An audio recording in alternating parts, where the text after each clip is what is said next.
भजनलाल सरकार के नेतृत्व में राजस्थान ने रेलवे क्षेत्र में एक महत्वपूर्ण उपलब्धि हासिल की है। जी हां, जयपुर जोधपुर रेल मार्ग पर सांभर के पास 64 किलोमीटर लंबा high speed railway test track तैयार किया जा रहा है, जो भारतीय रेलवे के लिए एक गेम चेंजर साबित हो सकता है, क्योंकि अब देश में ही हाई स्पीड ट्रेनों और मालगाड़ियों का परीक्षण किया जाएगा।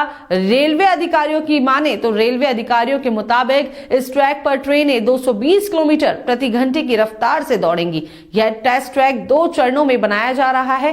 पहले चरण में 18.9 किलोमीटर ट्रैक पूरा हो चुका है, जबकि दूसरे चरण के 15 किलोमीटर ट्रैक पर काम तेजी से जारी है। इस ट्रैक पर पहले सामान्य ट्रेनों और गुड्स वैगन का परीक्षण किया जाएगा और इसके बाद हाई स्पीड ट्रेनों की टेस्टिंग शुरू की जाएगी। विशेषज्ञों का कहना है कि यह ट्रैक भारतीय रेलवे के लिए मील का पत्थर साबित होगा। इससे न केवल नई तकनीकों का परीक्षण आसान होगा, बल्कि भारतीय रेल को अंतर्राष्ट्रीय मानकों के बराबर लाने में भी मदद मिलेगी। अब तक हाई स्पीड ट्रेनों की टेस्टिंग के लिए विदेशी टैक्स पर निर्भर रहना पड़ता था, लेकिन इस ट्रैक के तैयार होने के बाद ये जरूरत खत्म हो जाएगी, जिससे रेलवे को आर्थिक रूप से भी फायदा होगा। भजनलाल सरकार इस प्रोजेक्ट को भारतीय रेलवे के आधुनिकीकरण की दिशा में एक बड़ा कदम मान रही है। भजनलाल सरकार इस प्रोजेक्ट को भारतीय रेलवे के आधुनिकीकरण की दिशा में एक बड़ा कदम मान रही है। इस ट्रैक का सबसे बड़ा फायदा ये होगा कि मुख्य रेलवे लाइनों पर